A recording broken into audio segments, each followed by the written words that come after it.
All right. What's going on, everybody? There's something here. Just get the ball rolling here.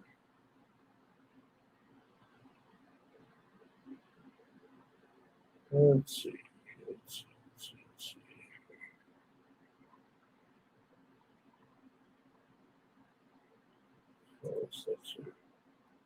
To the summer interview series from Renegade Radio. We're kicking things off with some fun guests. Grab a drink and join us. Let's make it a great summer. Cheers. That's right. What's up, everybody? It's your host with the most, Frank Lawson. We're back after it's been a little while since we've done anything, interview-wise or anything for a while. The last thing that we did was the interview. Well, Mama T and I did the interview with Robert Buggy here, almost a month ago, and that was something. That was something. Well, today I have something for you that will be just as exciting, if not more exciting than that. To me, I think this will be the pinnacle of the summer. As far as, there ain't nobody bigger, but I could be totally wrong. I mean, I've been wrong before. I'll be wrong again, but I'm pretty sure in my own mind and my own heart believe that this next guest that I am interviewing to really kick off the real summer series of interviews, because I plan on doing a lot of interviews throughout the summer to not only to give you guys some new content, but also to we're on the road to celebrate 20 years on July 22nd, and I will tell you the date of that here. Once we figure it out here, Wednesday, July 22nd, 2026, in about a month and a half, or roughly about from now. It'll be a big day to celebrate because it'll be my 20th anniversary of when I started doing interviews at all. Like, I probably have been like interviewed and stuff, for things or whatever, like, back in the day, but I haven't like been like interviewed. Like, I never did my own interviews. That was something that I never thought I'd ever do. And so when given the opportunity and when I decided that the opportunity was right, I finally decided to do it. And The summer interview. hold on here. I decided to finally give it a try and see if I could actually be one of those guys that actually what's up there, Joe? Mr. Joe Ray. I see that you gave me a like there. I appreciate that. Like I say, I just was very, very excited about it. Very honored to do this. So, yeah,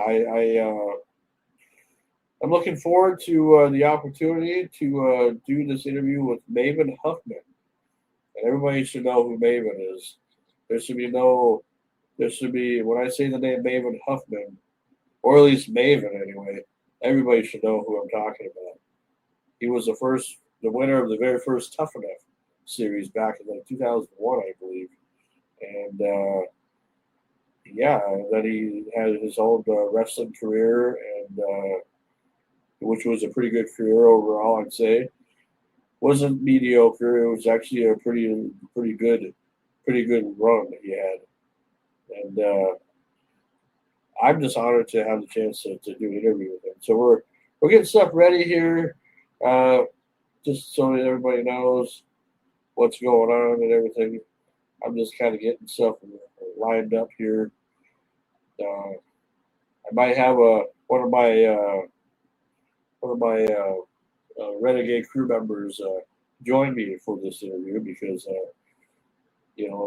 not that I can't do anything by myself, because I definitely can, but sometimes when it comes to these type of things, especially when it comes to stuff like this, I want to make sure that I give everybody equal opportunity.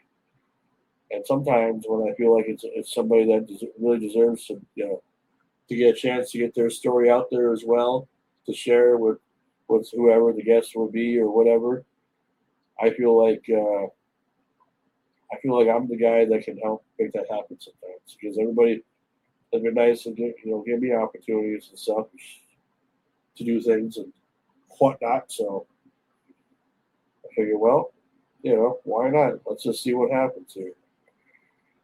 But just getting stuff rolling here, just so everybody knows. Figure, well, why not? Let's just see what he should be on here about 5 minutes, I believe. I think that's what we're going to start do this at 1 o'clock, but it was requested that he had some extra time, so he wanted to see if we could do this at 12:30. So Central Time anyway, it'll be 12:30. So yeah, that'll be great. That will be wonderful. So we're just getting things all lined up here. Just sharing this thing along here. Been a little while. It's been nice to have a little bit of a break too, because man, I tell you, definitely after we did the 100th episode of Renegade Radio, and we will be back, by the way. We'll come back Monday, August 3rd for season 7. We're not done by any means. So if anybody thinks that we were done after that, we're just taking a summer break. Well, most of the crew is taking a summer break. Me, I'm continuing to create because I, want to share I feel the anniversary of us, or me celebrating 20 years of doing interviews is kind of a big deal.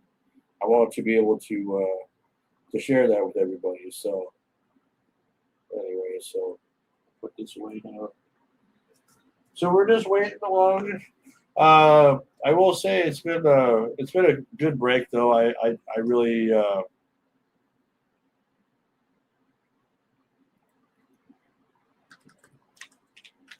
I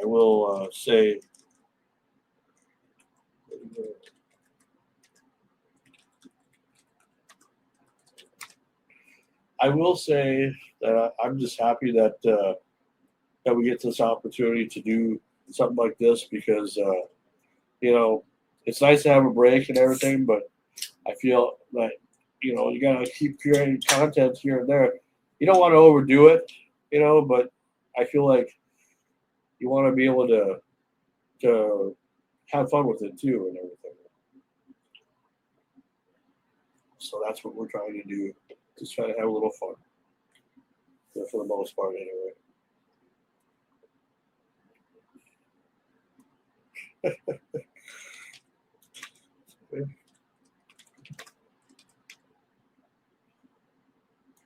Well, anyway, I want to thank his video guy, Mr. Zach Weir.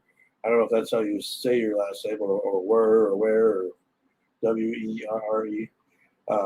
going to say where anyway, or were.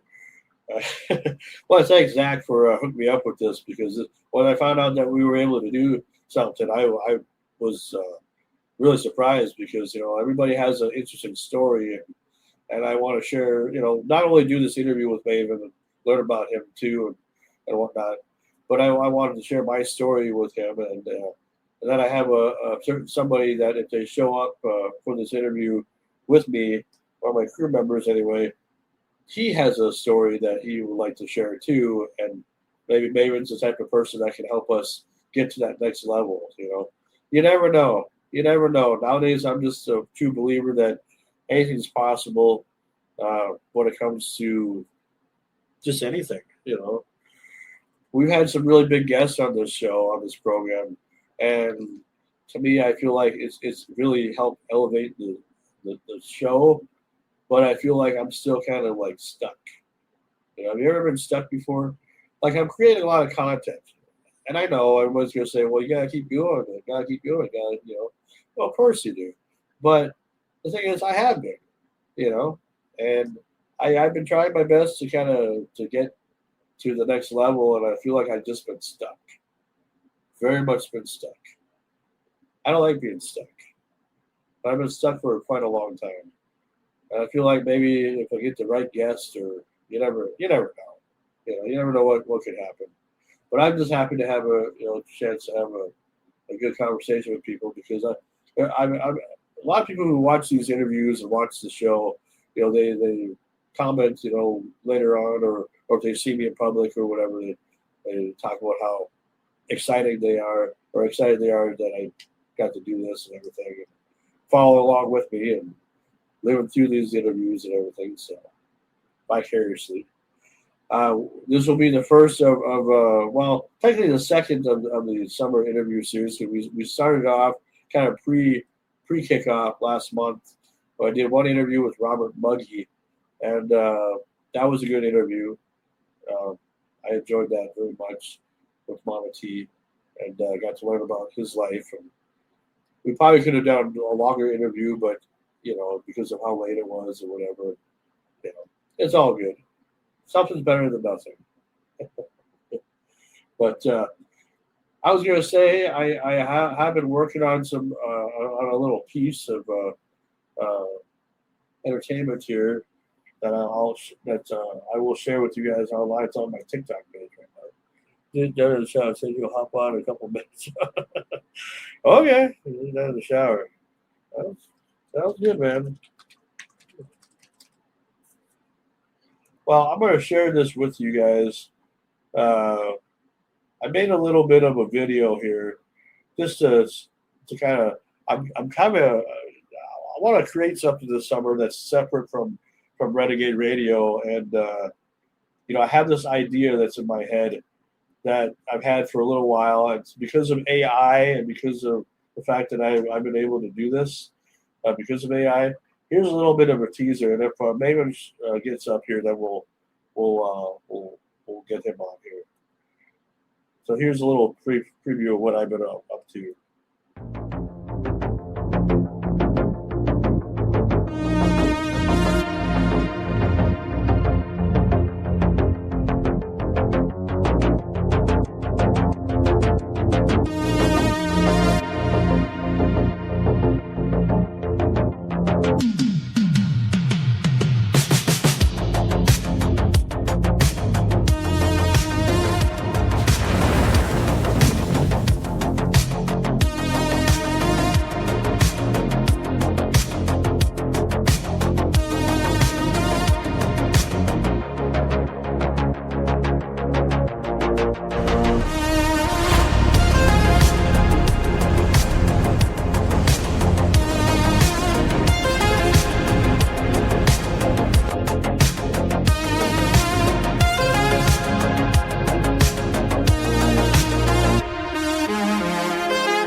Whatever you do, stay away from the perimeter. The sightings are real, and the official channels won't tell you the truth. Get inside now!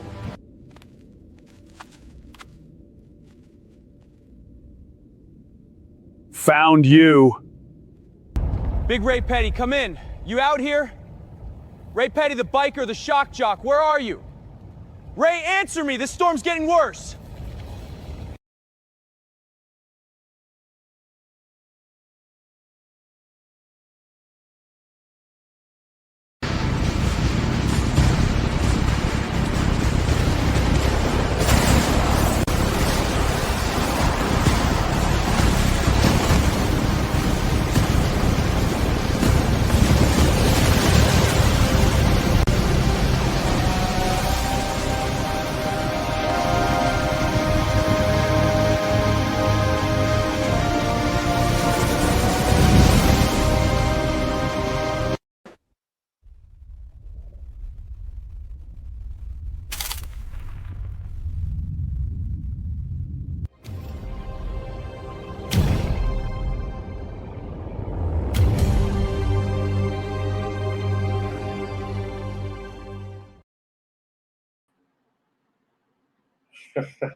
Well, that's what I've been up to anyway. I've been working on a little bit of a project about, well, because this past season we did I'm thinking about Stranger Things. Well, we did a salute to Stranger Things as a theme for the whole season of season 6, and I had this idea of converting Stranger Things with my late great friend Ray Petty, who passed away of a heart attack back on February 3rd, 2015. To tell a different type of story, to tell that maybe he didn't really actually have a heart attack. Maybe he just disappeared. Well, I mean, I know that he passed away, in real life, but it's kind of just something that I've been kind of working on, kind of just because of AI. I got really inspired, like really, really inspired, and I figured, well, this would be kind of fun to kind of be able to do something like this. So. Oh, looks like I guess is entered here. Hey, what's going on, Maven? Hey, what's going on? Sorry, the link I got from Zach came from Facebook, and okay. I Facebook. So. Oh. That's okay. That's okay. He probably thought it was a live link that I sent to him, but I did send him the StreamYard link beforehand. So, but I can see how that could be kind of missed. Up there. But how's I think it it's good. It's going well. I think it's well. Let me just check. I always have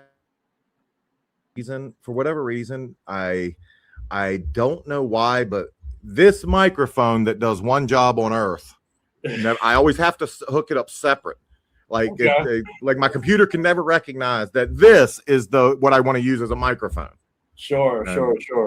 It's the only thing keeping me sane, thinking that AI is not going to take over everything just yet, because it doesn't recognize that that does one thing is what I want to use it for. Yeah, so geez. I think we're good. Can you hear me okay? Yeah, I can hear you. Obviously, you can hear me good and everything as well. Oh, perfect. Yes, sir. Oh, good. Yeah, because you probably wonder, well, where's my mic? Well, I have a webcam and it picks up all the audio. So, well, I have a webcam with a mic on it, but and that's what it always defaults to. It always thinks, well, you want to shoot the video on this. Well, of course you want to hear it on this too. No, I want to use this. Whatever. I mean, StreamYard, likes to act up too. Sometimes, when we get people on here, stuff will freeze up and or connections will get lost, and it's just a whole bunch of BS all the time. But you know what? As long as everything works good on your side, it works good on mine. So. Hey, I'm just honored to have you on. When Zach told me that he could hook us up, man, I tell you, I didn't know what to think, because boy, I've been a fan of yours for a long time. Oh, thank you, brother. I appreciate it. I mean, I've been watching your YouTube channel, and since you've been growing pretty fast, I'd say, man, I tell you, it's just a lot of success in your life, I would say. Huh? It's success, and it comes with a lot of stuff that I just wasn't prepared for, but you know what? I'll take it. Oh, absolutely. Yeah. We're still trying to find our way. I've been doing Renegade Radio we just celebrated our 100th episode here about a little over a month ago. Congratulations. Well, thank you. That's a lot. Well, it's a lot, but it's a lot I kind of told Zach a little bit about my story a little bit, but I didn't want to be like, Mr. Needy or Mr. like, oh, please pick me, whatever type of deal. No, my story is kind of interesting, because it's like, I've been doing radio, or been trying to do radio for over 20 years, and no stations around here will give me a fair chance to do anything. So I've been doing interviews and stuff for 20 years. As of July 22nd will be 20 years that I've done some interviews, done a lot of them actually, but I've never really had like a big push, while you were able to, get to where you at because of just lots of fans and people appreciate the work that you do and all that stuff. My YouTube, I tell you what, when it comes to YouTube, I don't know what it is. I'm still stuck at like 2,000 some subscribers, and I've been on here since like 2008. So I don't know what's going on. It's I leave all that to Zach. He knows how to do all the algorithm shit. If it was up to me, I'd have like 8 subscribers. So I leave that in the hands of better men. it seems like he knows how to get to the next level. When the camera he knows. He knows what words and stuff to play with, and for the title, the thumbnail, and everything. So, yeah. I don't know. I've just been myself. I've just been somebody who just have always wanted to reach a certain pinnacle, but I just have just always been kind of doing things the old-fashioned way by word of mouth mostly. I refuse to pay for advertising when it comes to the internet and stuff. I wouldn't, if he came to me and wanted to pay for ad space, it would have to be great. It would have to be something that I would see the deliverables. Well, we are definitely honored to have you on here because this kind of starts the summer interview series that I'm kind of launching today because as we are on the road to my 20th anniversary of doing interviews, I wanted to get as big a guest as I can. We've had some big guests on the show, but what having you on here, it's just one of many wrestlers who I feel, and don't get me wrong when I say this, but I feel like you're more underrated than most people think you are. I don't think you're overrated. I think you're underrated. I'll take rated. I'm good with just rated, so I'll take it. Well, no, I mean, because you had a good career in the WWE. I just wish they would have pushed you a little bit more further. I feel like they just treat you like a mid card or a jobber, and I was just like, why would you do that to somebody who actually has talent? But that's just what they do, I guess. But I don't know. I guess you could say you've had a pretty good career in your no rhyme or reason to it. I came out the other end, and I'm still I almost 50 years old. I'm still finding a way to yank some fucking money out of it. So that's therein lies the mystery. So, well, I'm pretty sure the Scooby the gang would be able to figure that out, probably. It was Professor Clum with the candlestick.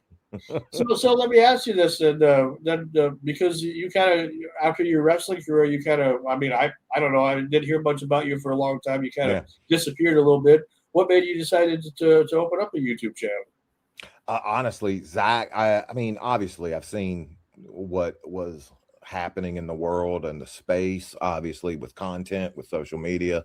I knew that was how people were, I don't want to say getting their voice out there, but just being heard.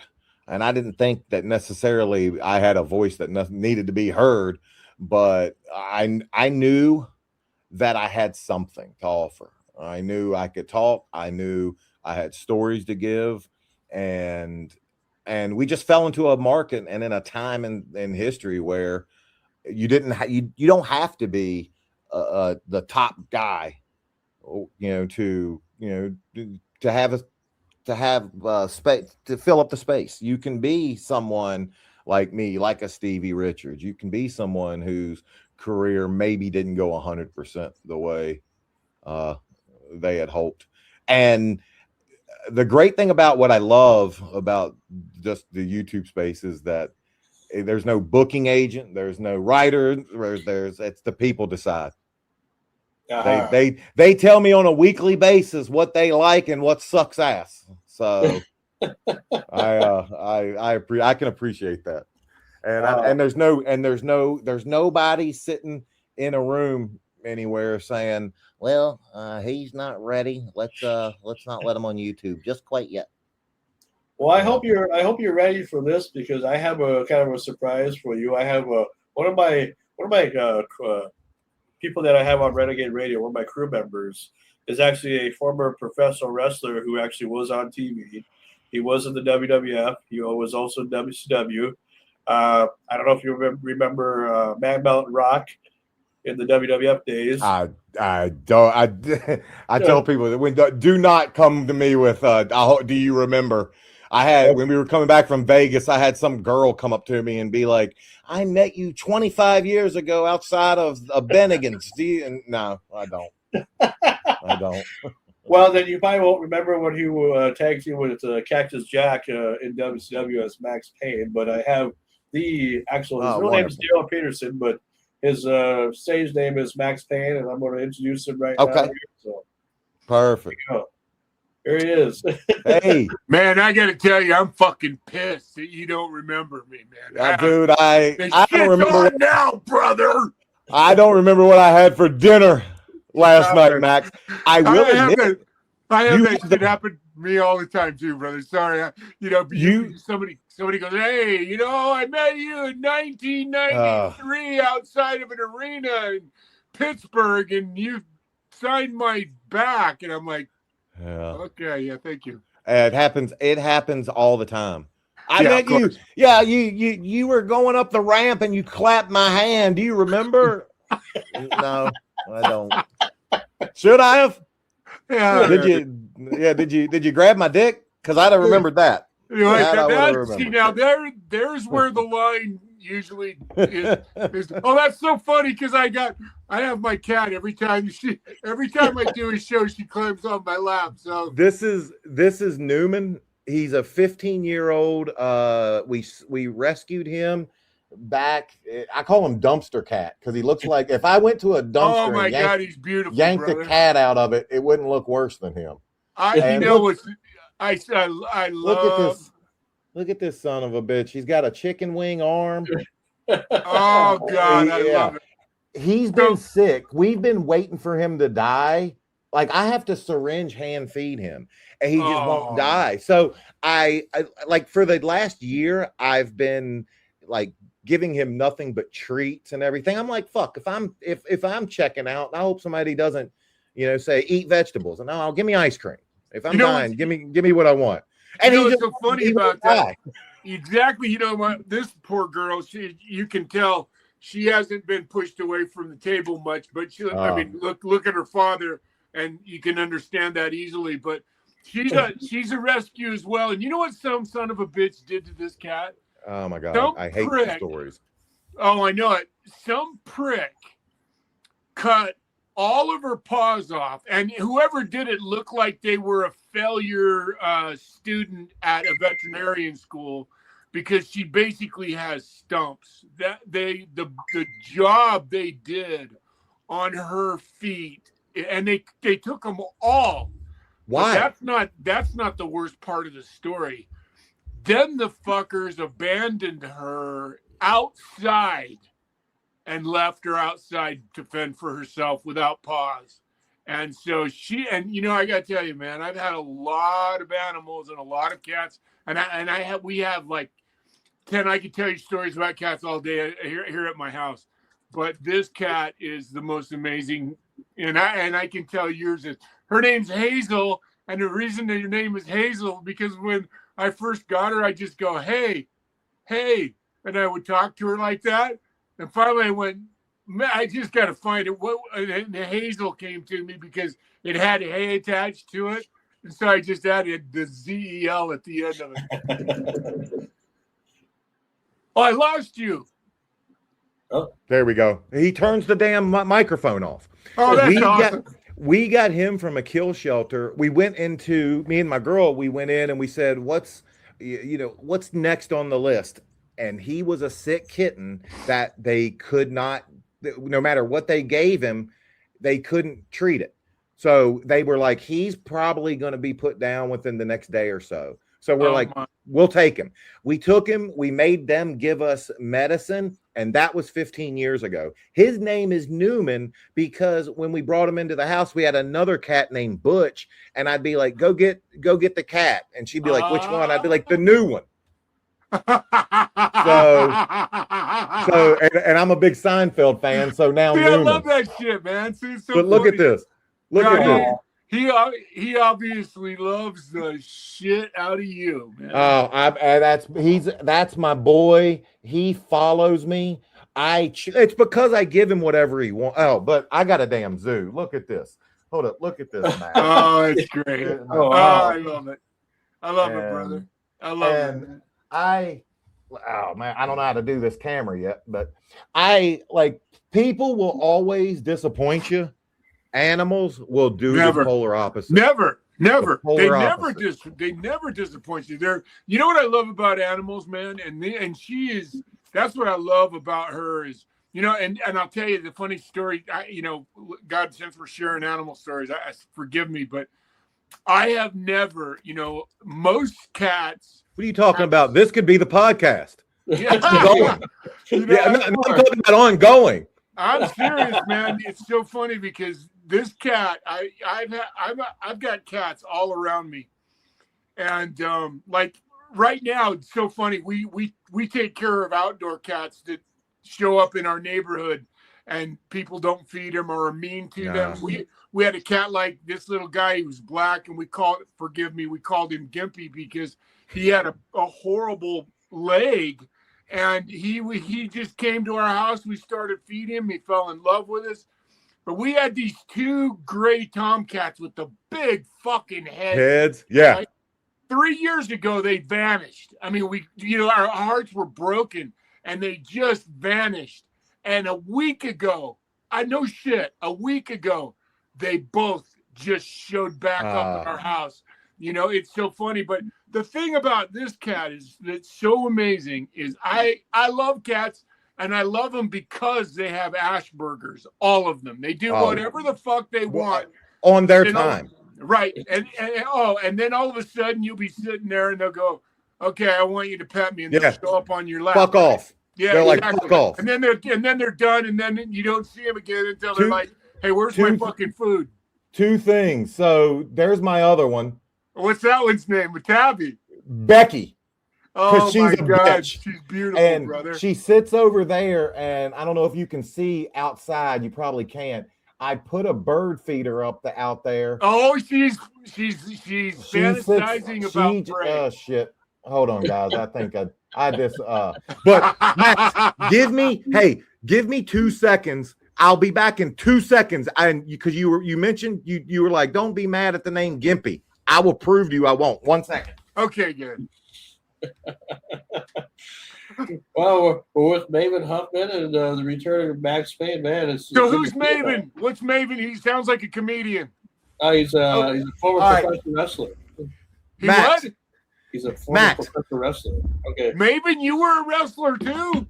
Long time ago. Oh my good God. Hey, so Max, you remember how you were saying, and I could tell you and I are the same person when it comes to, we see a needy animal, we're going to take it. I can't do it. I can't walk away. I got a call that a mother cat was hit and had 3 kittens underneath this deck. This broke my heart. So I went, I took 2 of them, and the cat that I had, I've never, she had some type of digestive disease. I only had her for 5 years, but I've never had it. The cat would scream when she shit. She would, and I'm talking bellow. And so she had something wrong with her digestive tract. So that's her that was her name. Oh my. Oh my God, that's so fucking great, dude.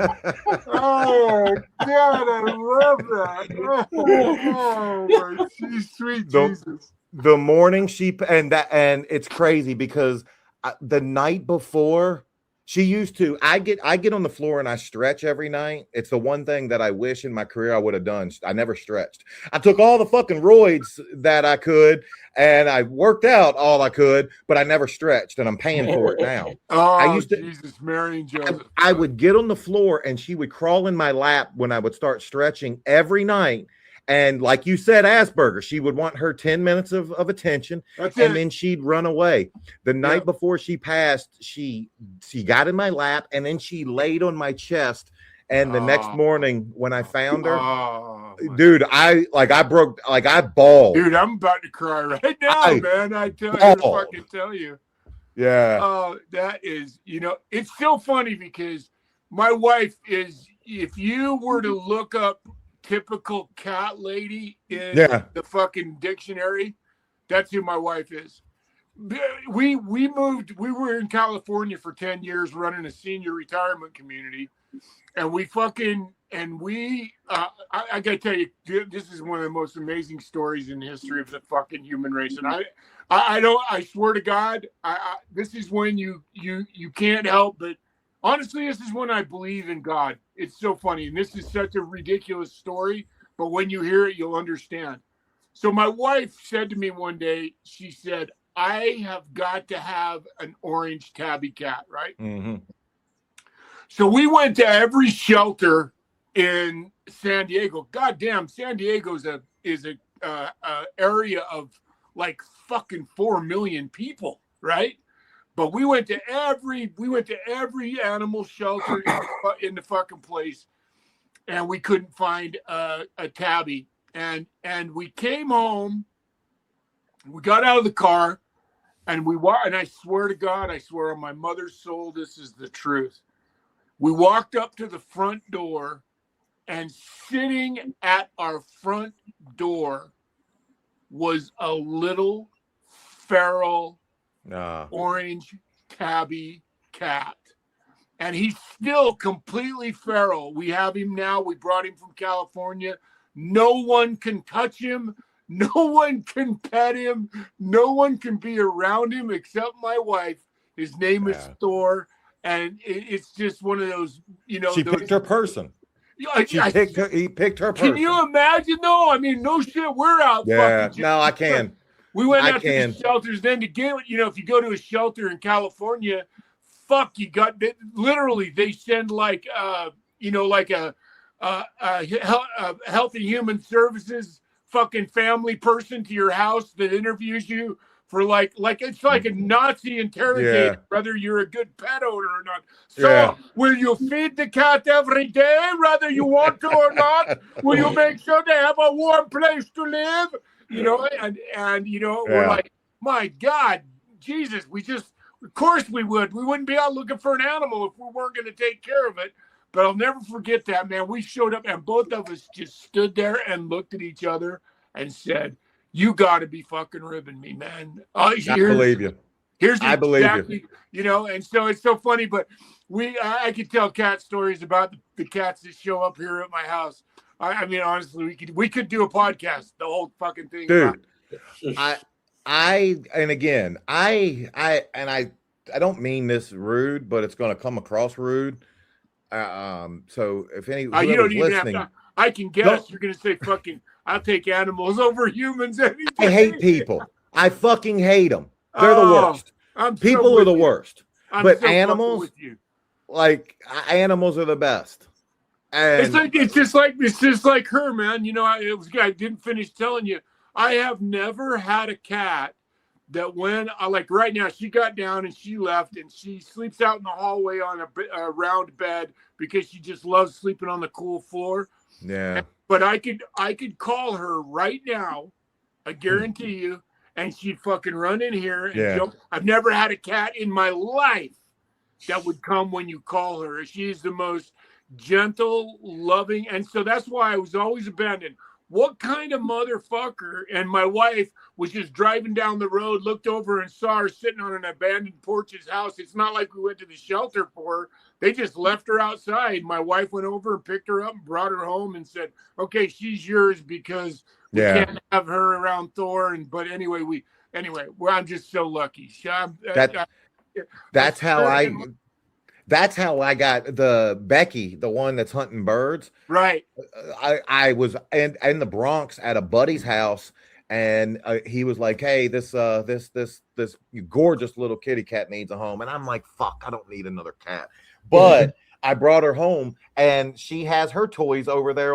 If you see right there, there's hair ties. Yeah, that little son of a bitch will play fetch. I'll throw a hair tie, she'll run and grab it and bring it back to me.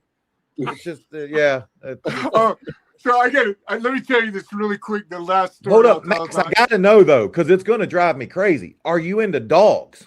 I love dogs. Cats? You know what? Do you know the only reason we don't have a dog right now? Our dog, we had an abandoned. Too many guitars? Dog. Huh? Too many guitars? Brother, exactly. when I left San Diego, fucking, I ate about 25, 30 guitars. You'd be surprised. They'll go right down.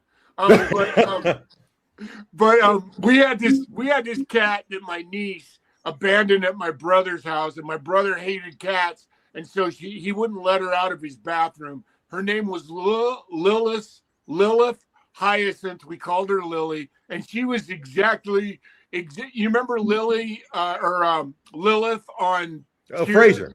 Yeah, Frasier and Yeah. Cheers, right? So Yeah.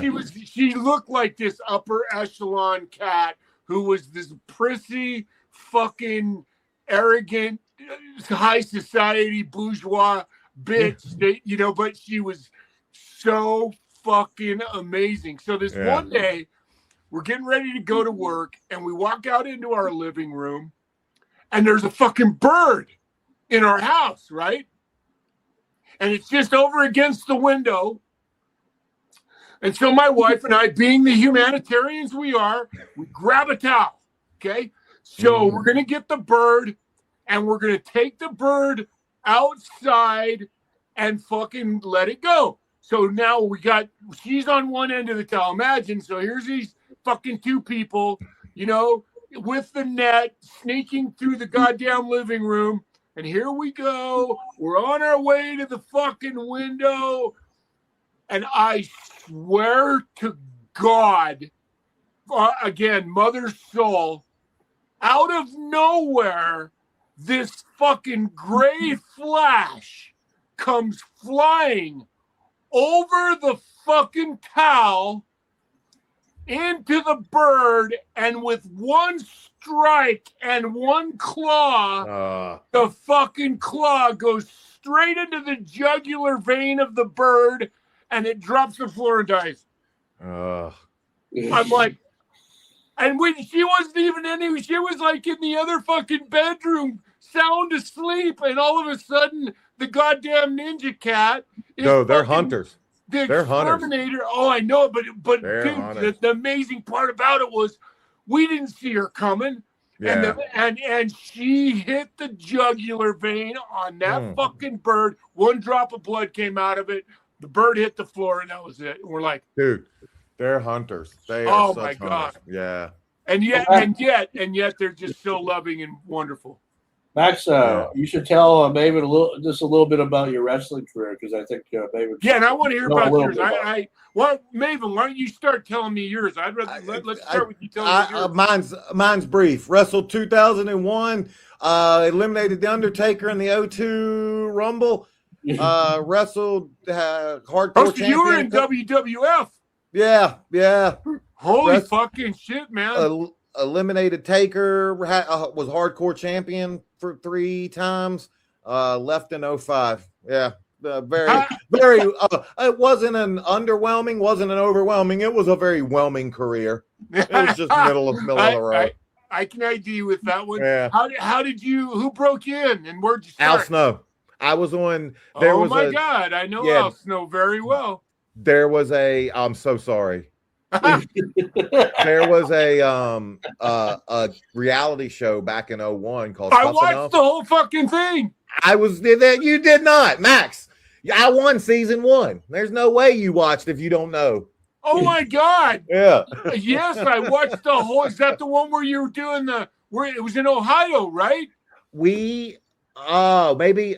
Shoot, the one we did. We filmed we're in Stamford, Connecticut. We were right at. Okay, that's the one. Okay, that's. Okay. That was season 1.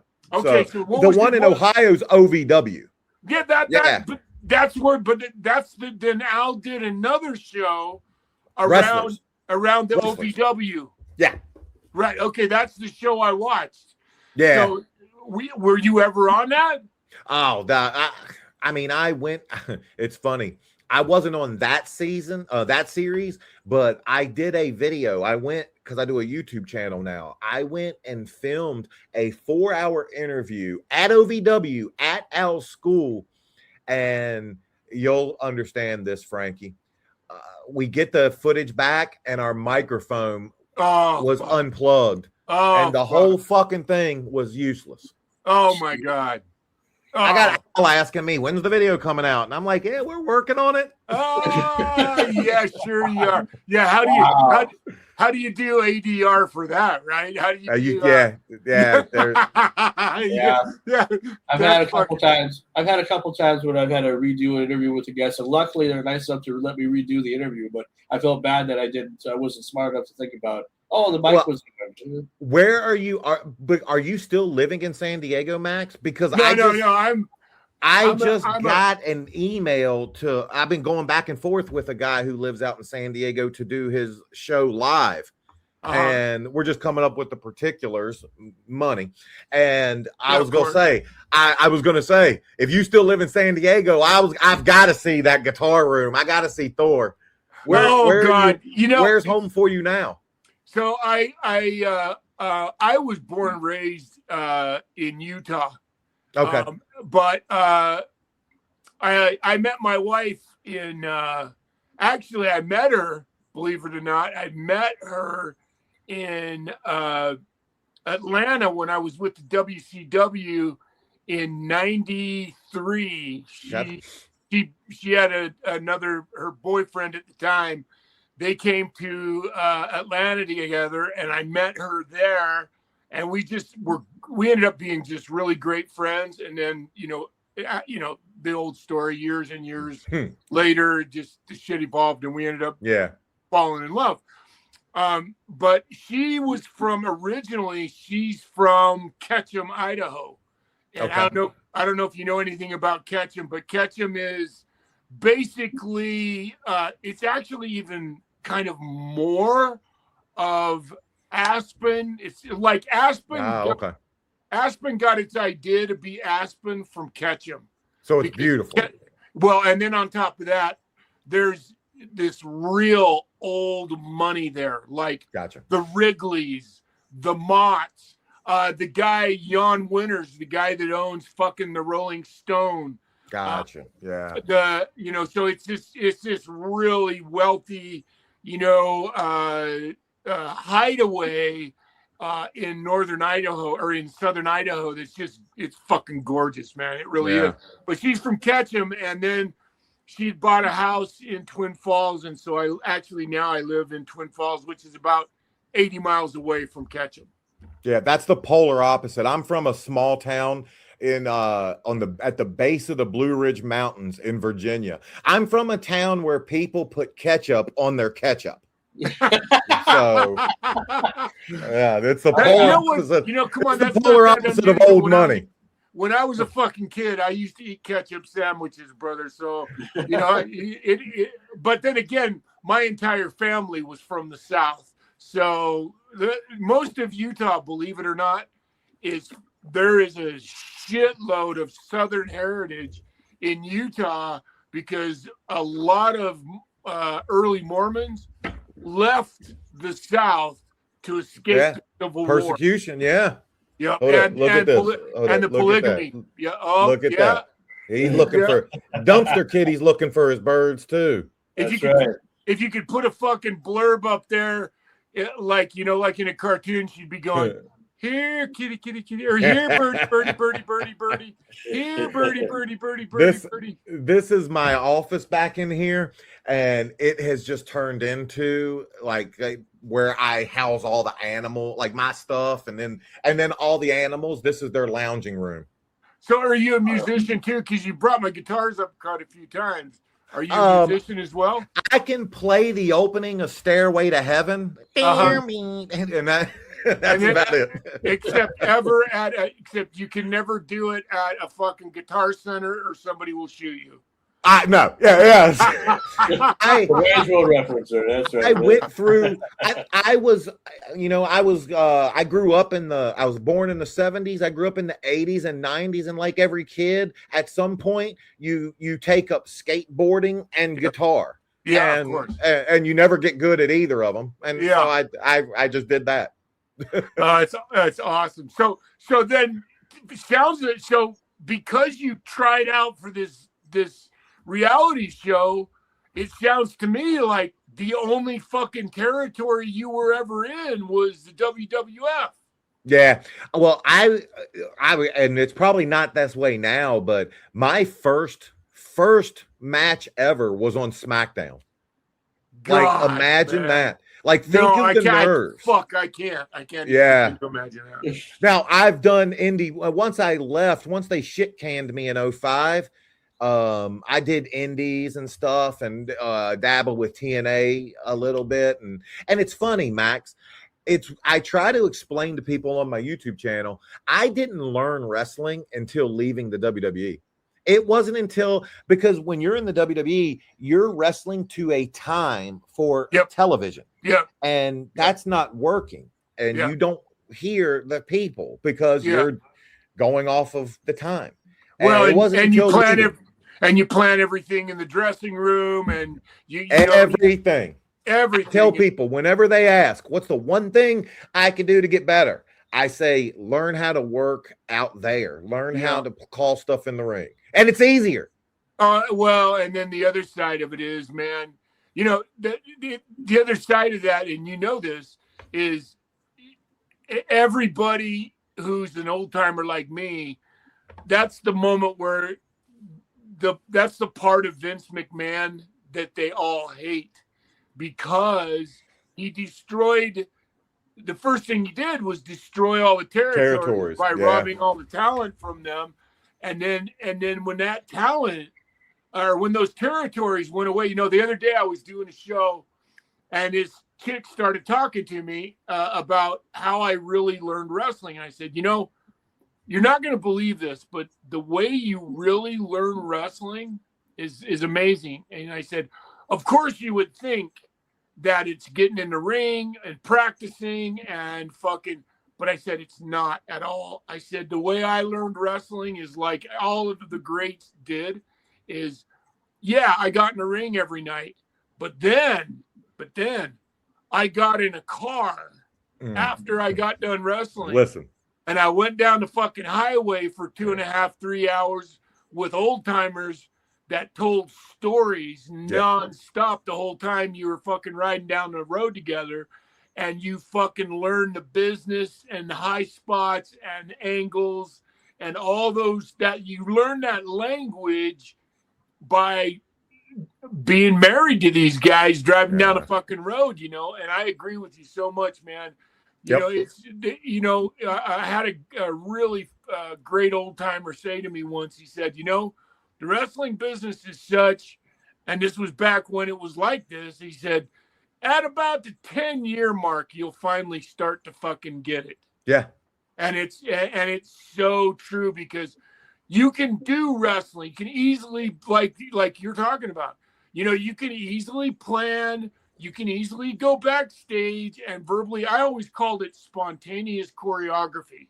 That was always my favorite limerick or line to define what I thought best described what wrestling was, is being able to do it on the cuff. And, when you show up at the building, they give you the, you know, most usually they just finish, and you go back in the back room with the fucking guy you're working with. And even if you can't, you pass shit back and forth with the referee. Yeah. And you plan your match out, and basically you get in the ring, you do your fucking match, and 10 minutes in, and you know, fucking somebody's got a pencil against their lips, and you're on your way home, you know. And you know, that's the sad part about the destruction and the demise of that's all what the I miss. great territory. Yeah. I miss the car rides. I don't miss the match.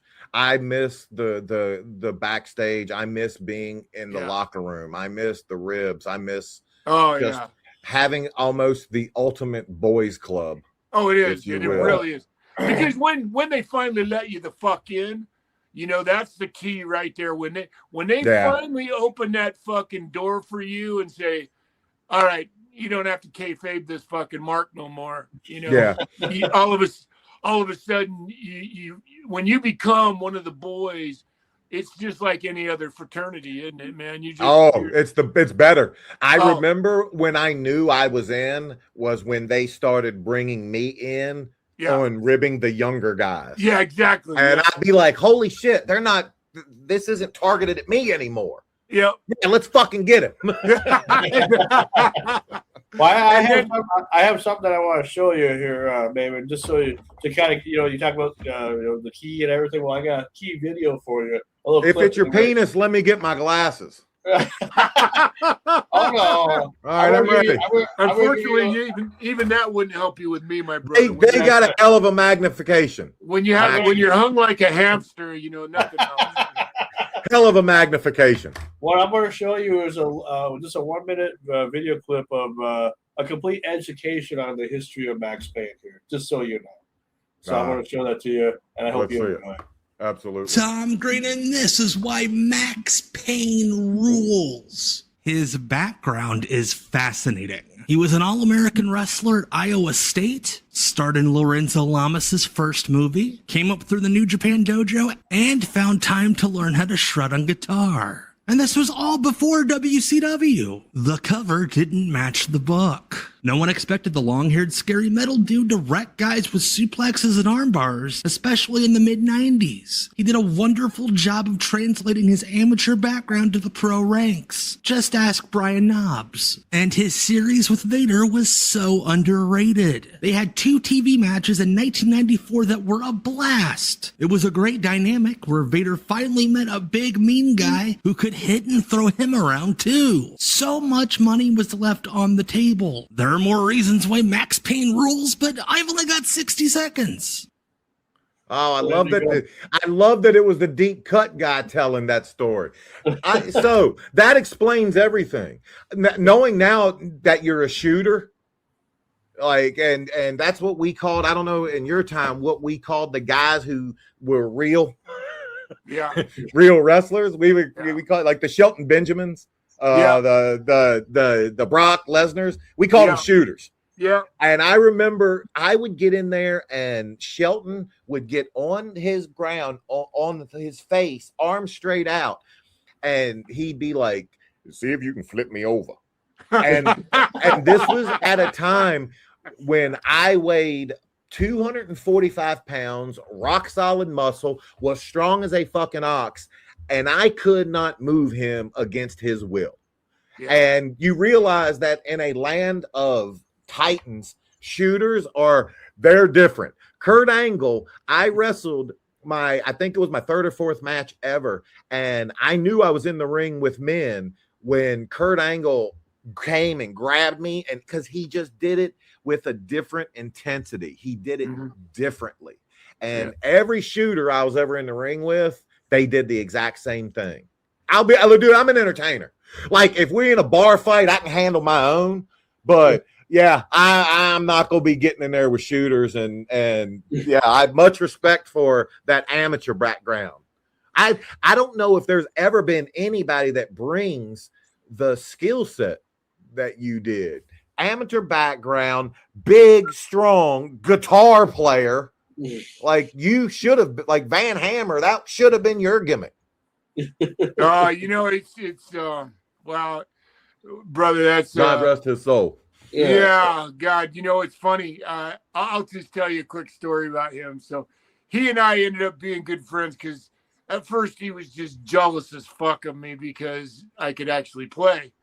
And but he and I ended up being good friends, and he was abused horribly because he was green as fuck and right out of the gate got a push, and those kind of guys. Because of his look, I assume because of his look. Was it because of his look? Yeah, because he was on the gas. He was fucking. It looked great. Yeah, he looked fucking great in the ring, and somebody had Dusty Road had the idea to put that guitar around his neck. And we'll call you Van Hammer. Van Hammer.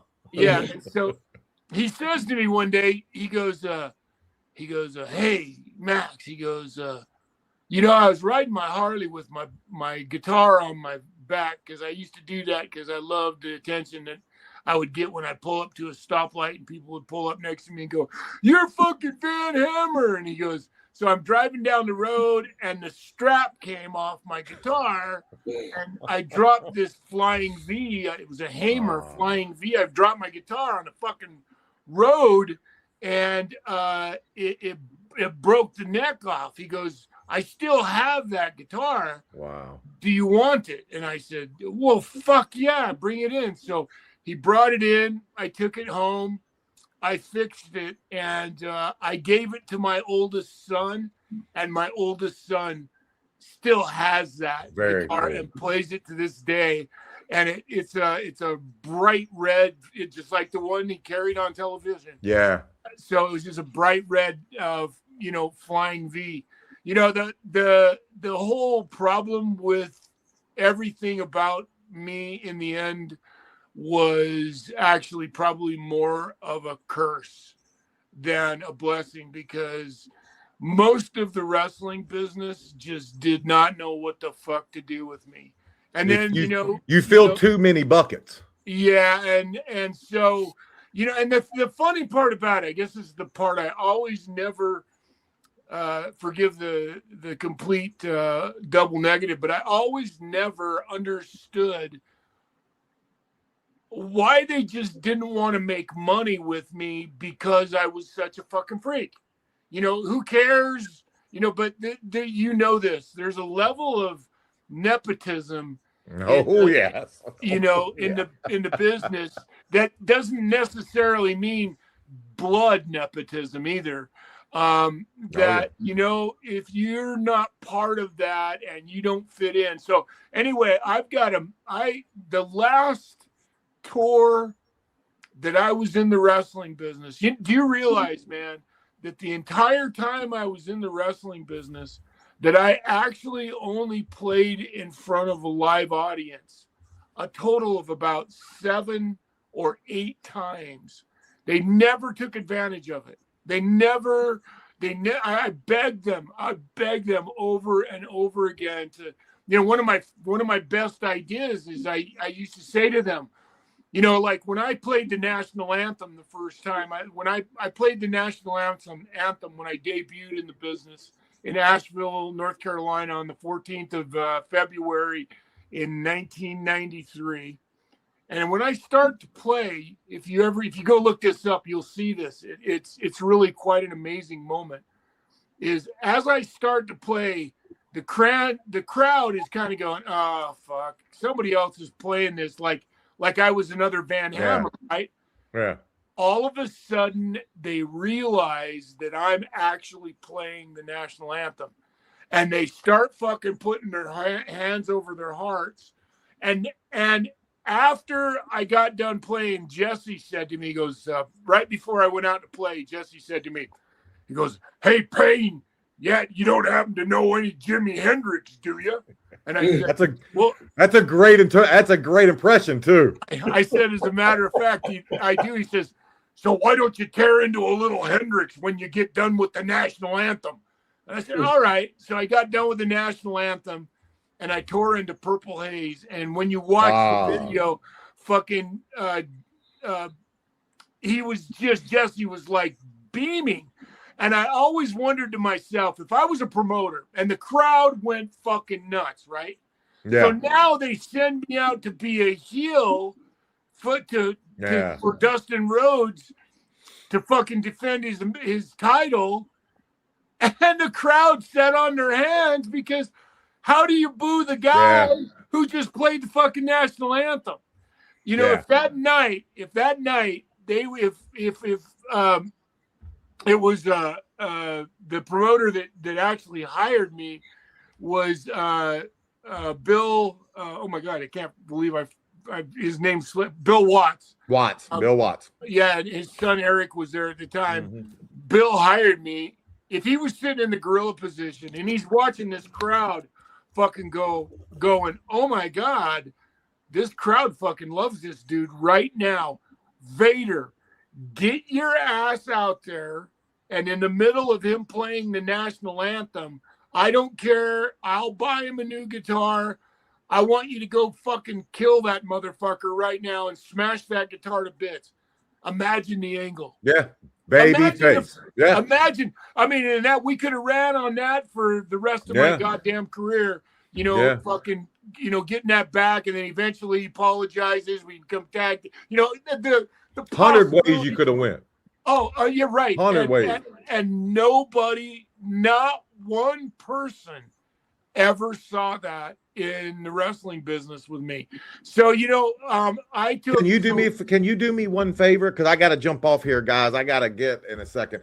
Can you tell me? Can you please say I ain't got time to bleed? The way I ain't got time to bleed. You sound exactly like my Predator's my favorite movie of all time. Oh my God! Hey, you're bleeding. I ain't got time to bleed. That's what a great. Do you remember what shirt Jesse had on in that movie? Oh fuck! MTV. Remember he Oh had my that God, MTV yes, shirt on. you're so right. I fucking forgot that. Oh Little my girl. God. Little girl. Well, we appreciate having you on, Maven. I mean, Oh my God! I wish I didn't. Come here. I wish I didn't have to go. Come here. well, There no, we that's go. understandable. Zach did Yeah. say that you were going to be busy for time and everything, but you gave me an hour, so I appreciate that. No, I had a blast. I found a fellow animal lover. Listen, I've found one thing. Because I left the wrestling business and I was bitter for 15 years.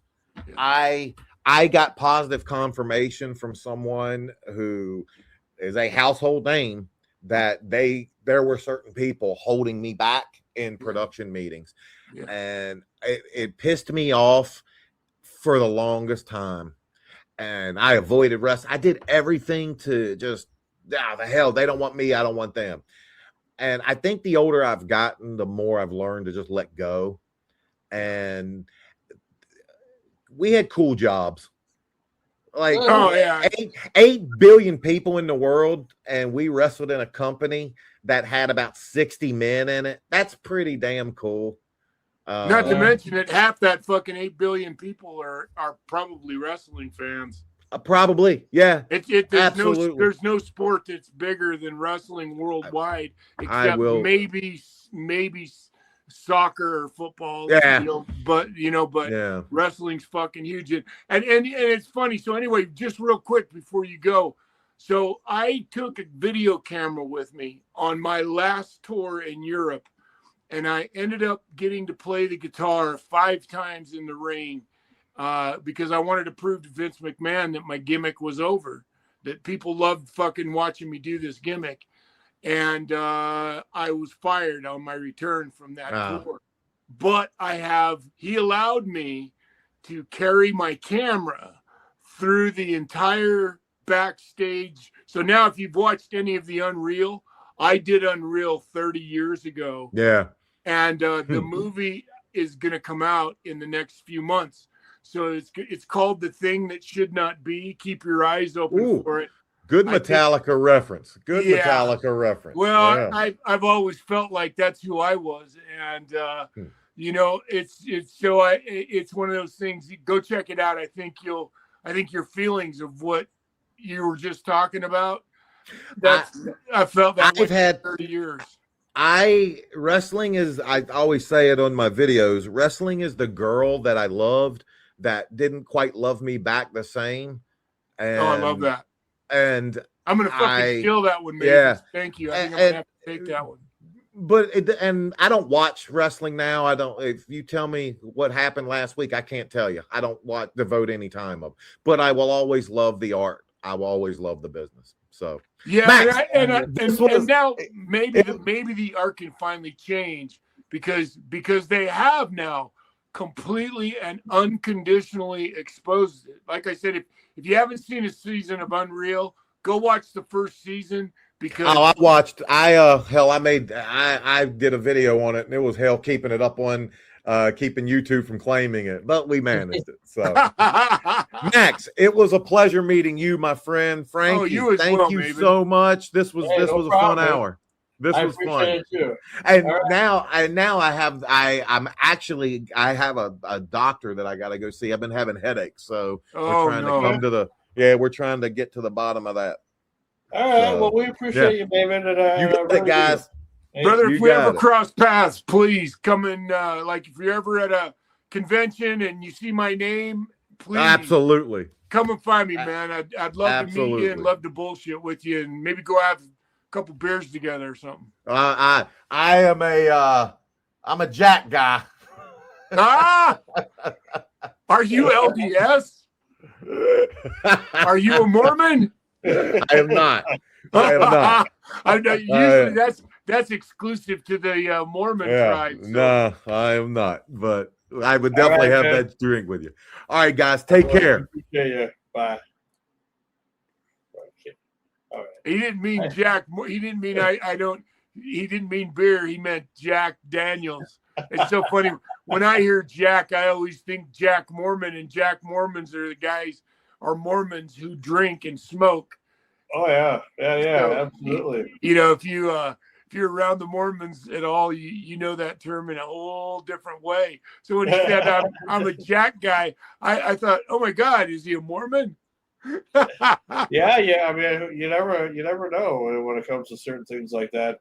Well, how you been doing there, Max? I know we haven't really spoke, in quite a while since the last episode, anyway. Oh, I'm doing fucking great, dude. Thank you. I'm actually I'm getting very close to. I'm working on my studio right now, and I'm gonna get. I mean, within the next by August 1st, I will have my studio up and running, and I'll be broadcasting from there. Cool. Things, my whole environment will change again. But once I get my studio up, it will be a whole different world. How you been, brother? Just been taking it easy. I've been doing a lot of traveling back and forth, like around my local area a lot. But as far as interviews go, I did one last month with Mama T, but I've been kind of taking a little bit of a break. But now, since we're into summer now, we're counting down because on Wednesday, July 22nd will be my 20th anniversary of when I started doing interviews. Man. And the first person I ever interviewed was Greg the Hammer Valentine. And no shit. Yeah, they had a wrestling event. See, when I worked at the casino the first run, that was from 2006 to like 2008. And they had a wrestling event, like an independent wrestling, because Charlie Norris from Red Lake was a wrestler for WCW. I know Charlie very fucking and well. So, I love Charlie Norris. When he was alive, he had one wrestling event in Thief River, which I'm surprised he didn't have more. But Greg Valentine was on the list, as well as a few others. X-Pac was there too. It was supposed to be Mick Foley and Vader as well, but those guys weren't able to show up. But really? But this was like where I work right now at the casino, and it's hard to believe it's going to be 20 years since that. I'm going to send you a picture. I'm going to send you a picture right now. Keep talking, but I'm going to send you a picture right now because I want to make sure that we're talking about the same guy. But I'm positive. I'm sure we are. I'm sure we are because Michael Houston or Sam Houston is we had a tribute to him last year. This is before you showed up and before we did an interview with you because the reason why I had you be on my crew, I think I told you this before, but because we were going through some changes with a couple crew members, and I figured, well, since we have about a roster of 6 or 7 people, I didn't want to lose anybody. I wanted to, if anything, gain somebody. So I figured if you were, you're kind of the second or third person to actually be interested in being part of the actual show and not just be a guest and then leave us and never talk to us again. So kind of deal. So I was so happy when you agreed, but that was because Michael Sam Houston was supposed to be the replacement, but shit. He was too busy. Sam, that you're talking about Jake Roberts' brother, right? Yep. Yeah. Sam has kind of got a notorious rep for being just a little bit flaky. Well, I figured that out too when I met him because he came to Thief River last summer. We had a tribute to Charlie Norris, a wrestling event. And oh, really? Is Charlie dead? Yeah, he passed away a couple of years ago. Shut the fuck up. You didn't know that? Fuck no. Yeah, he's buried in Red Lake, which is just about an hour from where I live. Oh my God. Oh. Sam came down and we did a tribute. We had Jake Roberts here. We had who else did we have? We had dude, that breaks my fucking heart, man. Yeah, no. I love Charlie, man. He was fucking. Here, hold on. Let me find his obituary here. I can tell you exactly when he passed away. Yeah, it doesn't surprise me because that motherfucker, boy. I partied with him. He pushed the fucking edge of the envelope, and he pushed it fucking hard. And so he died February 6th, 2023. So let me send you this picture. Okay. And Let me just send you a couple of these and make Sure. sure we're talking about the same guy. Oh, I'm sure we are, because you're talking about the wrestler, Charlie Norris. Thunderblood? Huh? Charlie Thunderblood Norris? Yeah, let me. Yeah, that's who I'm talking about. From Red Lake. He's originally from Red Lake, Minnesota. And that's the reservation that owns the casino that I work at. Kind of a small world, I'd say, huh? Yeah, right. But yeah, see, the thing about with me is that, you know, like my love for wrestling has changed a lot over the course of time, only because the product of kind of like what Maven's talking about. You know, I used to be like I was a big WCW fan, and I still am. That's why I watch AEW. WWF and WWE, you know, they did have their moments and stuff where I liked and enjoyed. And let's see if you can put those up if you want to. If you can get them up, if you can put them up right now, that'd sure. Be awesome. Which house was this at then? Was this at that's fucking the mansion from fucking that's Universal Studios, and that's fucking Psycho. Oh, okay. And that's Brad Armstrong and Road Dogg. Okay. Because Road Dogg was the lead singer of my band. Okay. So is that Charlie? Dogg. Yeah, that's Charlie. Yeah. That's right. Okay. I met him in the WCW, and we were in Florida fucking partying like a motherfucker. Wow. And, wow. Yeah, and so as you can imagine, I mean, part of my whole, I mean, I used to, every once in a while, I one of the things I used to do in my interviews is I would look up and go, "Mother," you know, because remember in Psycho he goes, "Mother, there's blood. Mother, there's blood." I had to watch the Psycho series because I would never watch that. Oh, it was a fucking. I watched Freddy and Jason and Halloween and Chucky and all that stuff, but yeah, I haven't. The original Psycho is actually the fucking movie that changed, you know, history for fucking ever, man. You know it. I'd say so. It was Alfred Hitchcock, man, and sure. It was the first time that Janet Leigh got stabbed in the shower and blood went down the drain, and it was a violent fucking movie. And for a black and white movie, you know, I mean, because it was black and white, right? Right, and it was the character was modeled after Ed Gein. Okay. So if you haven't seen Psycho, I have not seen Psycho at all. But oh my God, dude, you owe it to yourself to go see I will. I'll go I'm see here it. to tell you, it's one of the greatest fucking scary movies ever made. I plan on watching a lot of movies this summer because I got the big screen TV and everything and surround sound. So I got the home theater right in my house. I don't need to go to the theater. You will fucking love Psycho, man. I promise you. You will never forget it. Oh, good. No, everything's been going good over here. I mean, I just like I said, you know, I became a fan of wrestling, and I just kind of but nowadays I just watch more AEW. Like, I'll watch some of the WWE pay-per-views, but they're not as good as they used to be. They charge way too much for little content they give. And then WrestleManias these last few years have been, you know, they feel like glorified house shows. They don't feel like they're the magic that was once there before a big event, and not just because of it being a 2-day event.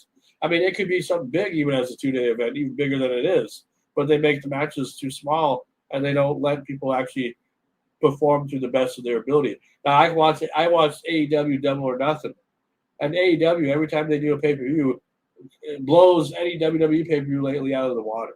You know, like there's blood, there's violence, there's like back to wrestling that you used to do, and that's the type of style that I like. You know, because they're not afraid. You know, they're not afraid of anything. I mean, when you're number two trying to take over number one, you know, it's just like I was watching one of my favorite political shows, and they always talk. You know, this guy was saying, he said, you know, when you're nobody, and not saying that AEW's nobody, but when you're the contender, right? Yeah. All everything goes out the fucking window because you want to be you want to be number one. And Sure. I think that's what's wrong with the WWE now. It's you think you have this built-in audience that's never going to go away no matter what you feed them. And the problem with the WWE, and I don't watch it either. I can't. I tried to watch it with. I watched an interview one night with Roman Reigns and Paul, and Sure. it was so fucking horrible that I thought if they're basing their future on this kind of fucking storytelling, Yeah. they're in trouble. The problem is that there's too many ads in the first place. There's too much. I mean, TKO, their corporate people are making more money than the wrestlers are. They want all these wrestlers to take pay cuts. It's like, why would you want your wrestlers to take a pay cut? It should be the executives that take a pay cut. Absolutely. Yeah. I don't understand that. I mean, hey, see, Tony Khan is a rich guy. His father's rich. So they can afford just about anything they want. So they pay all their wrestlers good and make sure that they want to stay. Now, there are some politics in AEW too, of course. But that's because they just decided to grow pretty quickly. It was a company that wasn't supposed to last a year. But here we are 8 years later, and they're still going strong. Well, when you have $20 billion in your back pocket, it's like in the movie Citizen Kane, the guy that he hires to help him build the newspaper. Because have you ever seen? Speaking of great movies, have you ever seen the movie Citizen Kane? I gotta watch that too. Oh my God! There's a lot I have not watched too. Honestly, dude. Honestly, out of every movie that anybody's ever told you to watch, fuck everything. Go watch Citizen Kane because that is for years.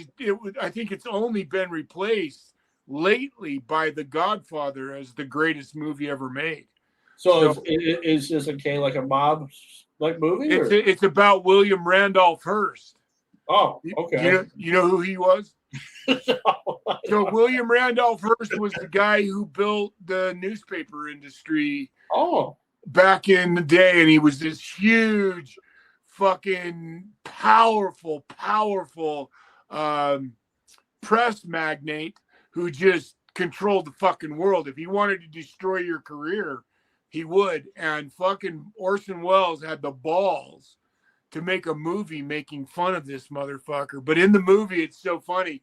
His assistant says to him, he goes, "We're losing money at breakneck speed." He goes, "Fuck, we're losing over $1 million a year." And Orson Welles looks at him. He goes, "Really, $1 million a year? Wow, at that rate, I'll be dead broke in 263 years."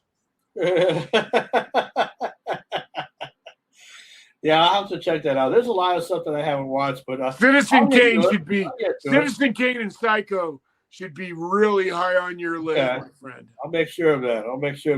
Now we're coming back Monday, August 3rd. Yeah, is when we're coming back for season 7, and I'm going to have you guys do a lot more stuff than just be a panel guest. Just so you know, I mean, I feel like it's time to kind of everybody knows who you are. We're kind of trying to build each other and everything, and so like especially nights when we don't have a guest. I'm going to probably plan some activities and stuff, and just some fun things that we can do, and maybe just some ideas that where you can, I want you guys to participate more than you do, just because I feel like there's still been a lack of that, like because every time I ask somebody to do something, they go like, "Oh, like come on," I mean, I know I wish I could pay you. I wish I could pay myself. Yeah, well, that's the goal in all of it, right? Is to build a show that gets big enough that eventually you can create an income out of it and start making fucking money off of it. Here's my hope for Maven, and this maybe could still. I mean, who knows? Maybe he'll get maybe he'll get back to you. Maybe he won't. I don't know. But I wanted you to come on, especially for this, because I figure that's a guy who can help you get to that next level. Like I know you're not trying to, but I feel like you should. I feel like if you're going to tell your story through your movie and everything and blah, blah, blah, blah, blah, I want to do everything I can in my power, with little power that I have, to find the right connection to help you, because I you appreciate deserve to be your story. You need to be the guy that needs to be on the next cover of Pro Wrestling Illustrated, or what was it, the Wrestling Inside the Ropes magazine that they kept. Yeah. You know, Ringside, wasn't it called? yeah, Ringside something like that. Yeah. The whole fucking Bill Apter fucking wrestling magazine. Well, what I'm trying to say is that I've been trying my best, to try to get, when we interview all these wrestlers and stuff and all that, it's not just for my benefit and the benefit of everybody else. I'm doing it because I'm trying to get you. I want to see if I can pull some strings and see where I can get you, because I figure, I appreciate it, brother. You're a very humble guy, and I just figured that the least I can do as far as showing appreciation is try to help you get somewhere. If I can't get myself somewhere, then I'm gonna get you somewhere. So I got another show too. I've actually started. So I'm gonna do a whole bunch of this other network that I work with. They are really open to me doing shows. So I started doing the Pain Lair with Rip Rogers.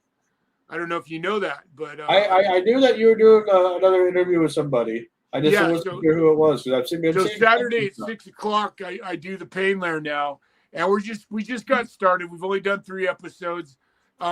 Eventually, I planned on I want you to come on. So eventually, I want you to come be a guest on my show as well, and then that way we can advertise that I do your show. Sure, you know what I mean? Because I just what it is, brother. And I told the guy that I'm working with on the other network too, is I'm just at a point in my I got a degree in television and film because this is what I love to do. And like, when you tell me to be here at 11:45, I'm gonna fucking be there, unless like the one time I fucking forgot and blew you off. But if I tell somebody I'm gonna fucking do something, the movie industry, you can't be fucking late, because if you are, there's an entire fucking group of 150 people standing around waiting on your fucking dumbass, right?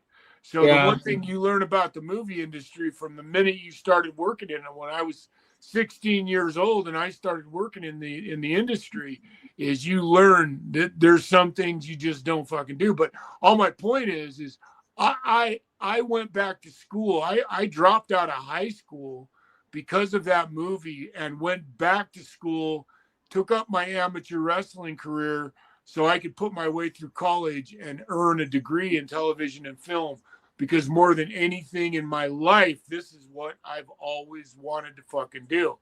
And so I want to be a part of that. So I've got a whole bunch of show ideas, which is why I'm working so hard on my studio right now, is because I have, not only am I going to do the Pain Lair, I've got another show that I'm going to do called, I've got this really great bench that I fix shit and build shit all the time.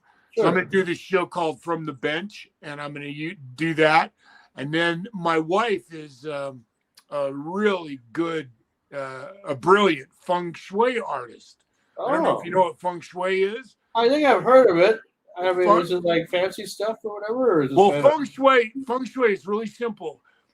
Feng shui stands for wind and water in Chinese. And the reason they chose those words is because those two elements follow one natural law, which is the path of least resistance.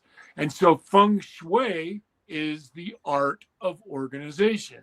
So you see, it makes sense to use wind and water to define the art of organization, because everything that you organize in your life is designed to follow the path of least resistance, right? Sure. So it's she's really good at feng shui.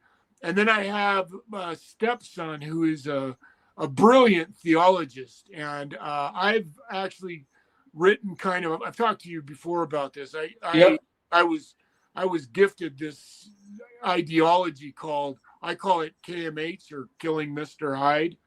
Yeah. And I'm going to start, I'm going to do a show called Killing Mr. Hyde as well. And so I'm just getting started, brother. I'm gonna fucking I'll get my story out there, man. And I appreciate you helping me. And Oh yeah, you know, and I want you to come on, and whenever I can help you, I will, and I'll help you by being on your show too. You know, so that's absolutely. That's my point in being there for you. And that's what I like about the fact that we've done 100 episodes so far, and you know, and it's like it's just, you know, I feel like we're just getting started now. You know, it's like a rebirth kind of. We're still having the same cast and crew for the time being, but I want to see how long this will last. You know, I mean, I feel like I have a lot to offer in the entertainment world, and because nobody will give me an opportunity. I just try to make the opportunity myself and share it with people that I care about, and that's how I'm doing it. Brother, you can't ever give up. I have something I want to show you that I've been working on. I'm going to kind of work on throughout the summer and hopefully maybe making an actual presentation. It's thanks to AI. You know how much I'm obsessed with AI, but I'm using it for good. I'm using it for good. I don't know if you've seen this at all yet on social media. I just posted it last night, but I'm going to share this with you here. Just hold on. Okay. Let me know what you think.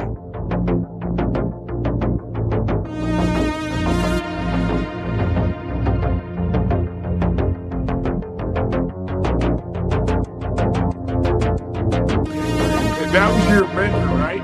Yeah. Oh, yeah. Oh, that's good.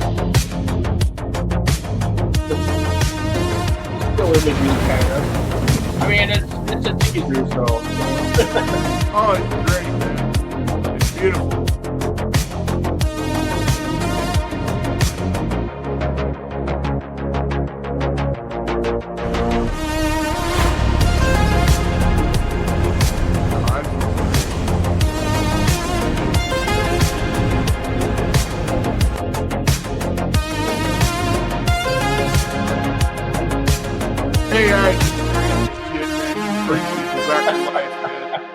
Oh, it's fucking great.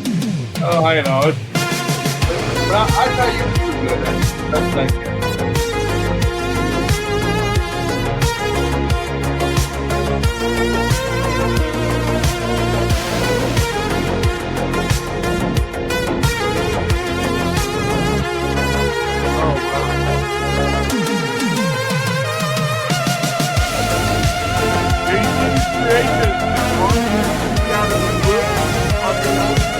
Yeah, it's not all.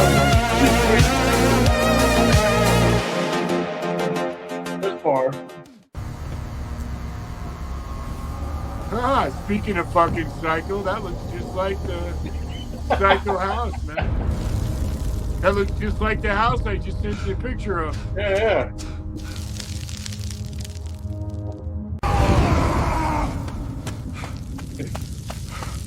I don't know why they made him so fat though, because he was never that fat. He's tall, but not fat. Wow, that's great. Like I said, it's just a teaser, so there's a lot of work that needs to be done. Listen to me. Whatever you do, stay away from the perimeter. The sightings are real, and the official channels audio won't tell on you this? the truth. Get inside now. Yeah, they should be able to hear it. I can't hear any audio, man. Oh. Found you. Did you hear Big Ray that? Petty, come in. You out here? Oh. Ray Petty, yeah, the there's biker, audio, the there's shock plenty jock, of where audio. are you? I don't know why you're not Ray, able to hear answer it. me. This storm's getting worse. Wow, that's great. I was like, I just thought maybe you hadn't created the audio for it yet. Yeah, no, I don't have any audio. Oh, okay. Well, that's kind of a position. It's really good anyway. Oh, it's great. Holy shit, you put some work into this.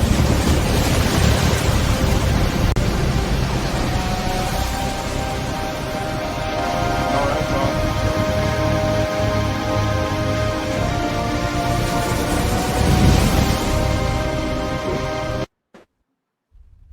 Yeah, I thought you could hear all that stuff. That's it.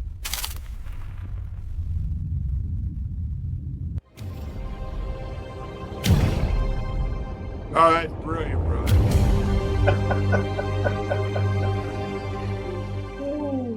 You know, it's funny because audio is important, but you know, actually, a lot of times I will turn audio down on something just to see does it hold up without it? You know what I mean? And Well, I'm surprised they didn't have. I mean, it should have played something because I could hear it just fine. That's weird. But, I couldn't hear it, man. But anyway, it did. I didn't need to. It was great without it. I'll send you the actual video on here, and you can. Is it posted? Is it Yeah. posted on the channel? I'll go watch it. It's on my YouTube channel. I'll go watch it.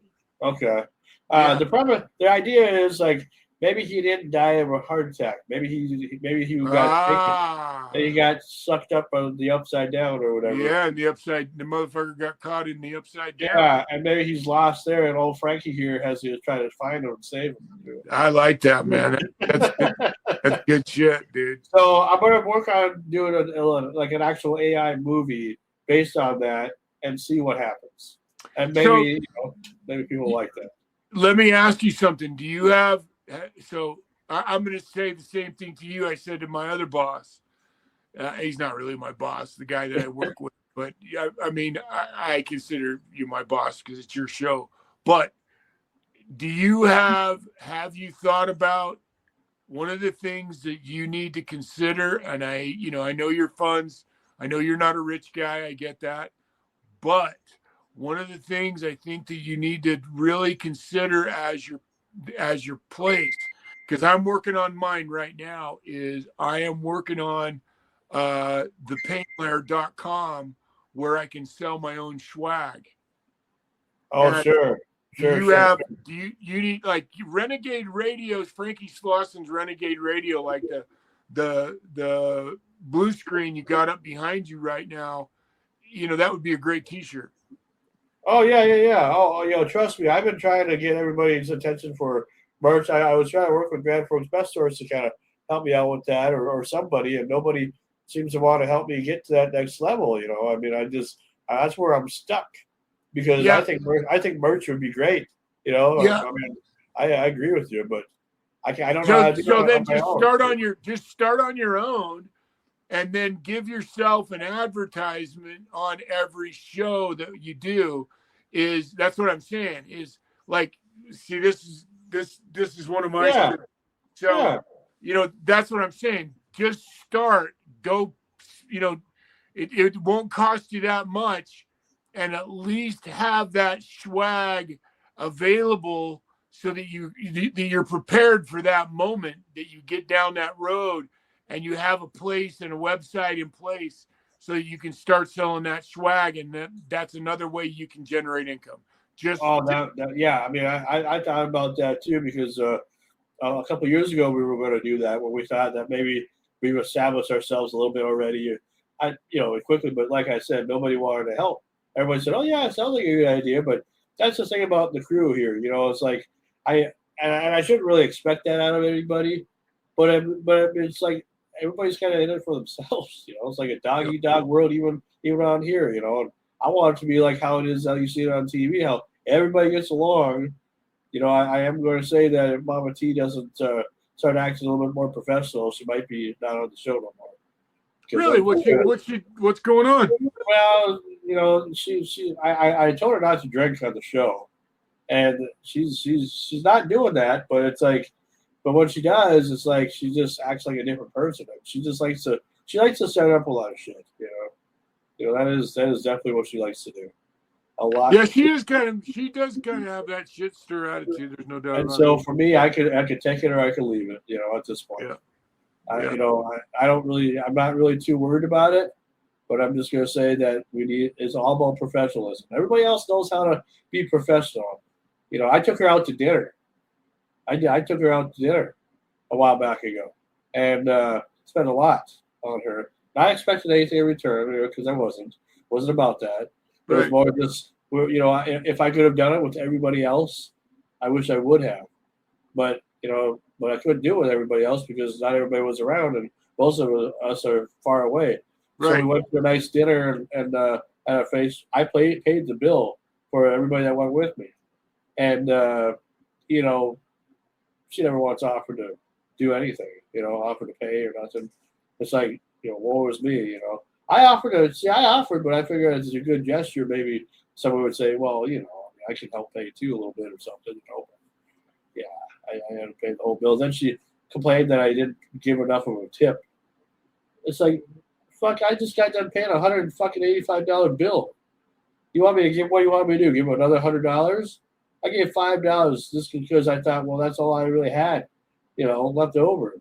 Yeah. I was treating everybody. It wasn't about the tip, it was about the service, about just going down there and having a good time. Going to a steakhouse is where we went, and it was a good time, and the food was all right, Well, here's a concept in that fucking moment. How about you pay the tip? Well, rather than her bitching about it, then that's that moment where you say, you know what?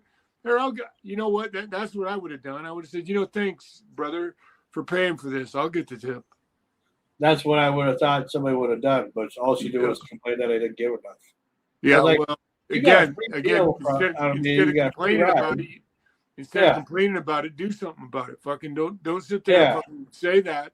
If somebody just spent $185 on a fucking meal and you didn't agree with the fucking tip, then dig in, because honestly, even 20% would have only been $40.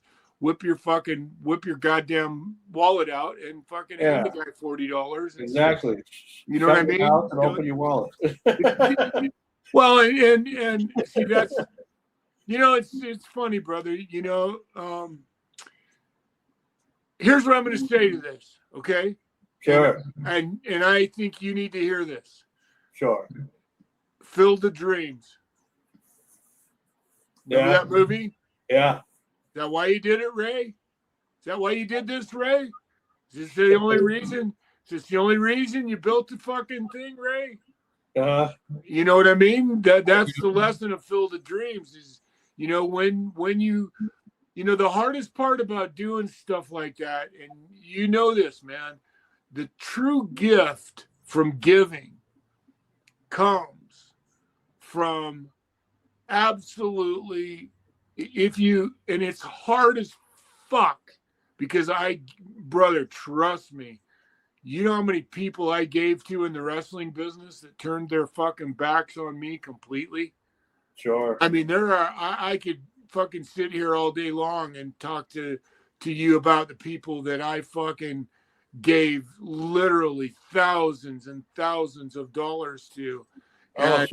And when the moment came that all I would have liked to had in return was a phone call to say, hey, Max, come and be a part of this with us, they didn't even fucking make that phone call. So that's when you learn that the great joy that comes, as hard as it is to accept, that comes from doing those kinds of things for others, is a personal gift to yourself, because that's what the people that matter to you. Sure. That's what you get from it, is your own personal satisfaction, because whenever you expect something in return, inevitably, No. And people let you down, brother. That's all there is to it. And the thing about it is, like, I wasn't expecting anything at all. I wanted to treat everybody that I could, who was available and whatnot. And I just figured, well, I wanted to experience some good stuff too, and I just, it was kind of my idea to come down here. So I brought my friend John, and then I brought Mama T. And it was nice. I mean, the setting was nice and stuff. You had to make reservations. It's located in Grand Forks, North Dakota. Looks wonderful. Yeah, it was. Hey, I would have definitely invited you along if I knew you were in the area, But I wasn't going to ask you. I would have offered to be turned down. I would have offered to pay the tip for you, brother. I promise you that. Regardless of what, I think it would be more fucking steak right there, brother. Yeah, 14-ounce New York. I think it was a New York strip, I believe. Wow. And then she had some seafood, I think, and then I had a potato, and these are like little appetizers and stuff. I mean, it was probably not something I should be doing, but I just thought, well, what the hell, I wanted to have a little fun, and I just thought, well, let's just see what happens. I know John Roberts was a little upset that I didn't ask him, but the only reason why I didn't ask him is because every time I asked him, sometimes to do things, it's like he's always busy, or he's not interested, you know. So it was me. I had to take a picture of myself. I know it looks like if I have jaundice, but that's just the camera flashing. so it's all good there. Good. Just the lighting, anyway. Yeah, the lighting in the restaurant makes you look like your fucking liver's in the middle of fucking complete My failure. liver was just fine. I might have been a little under the weather just because it was cold. The weather's been kind of up and down around here, but I saw that Mama T got a hold of Brooks. What was her name? And did an interview with her after she was on your show. Oh, Sunday Wild. Yeah, Sunday Wild. Sorry, not Brooks. Yeah. Because you know she has a copy of everything I do. You know, that's another thing. Right. Always ask me for guests. So if I get a good guest and she wants to have the same guest, like no, you go do what I had to do and go ask yourself. You know, no shit. I'm not giving anything away to anybody unless I really, really feel you deserve it. You know, right. So you know, I mean, for me, it's like, and I tell people this, it's like most of these interviews and something that we've had to do. You know how hard it is to sometimes. It can be the easiest thing, but it's also the hardest thing because I've gotten more no's than I've gotten yeses. You know, so yeah, of course, man. Yeah, well, you work hard at it and you do a great job. And I try. I just want people to take us seriously. You know that there's a spot in northern Minnesota, even though everybody else is located elsewhere, or at least where the main headquarters are here in northern Minnesota, in Brooks, where this is where the magic is happening. Nobody else is doing what I'm doing. Not around here, anyway.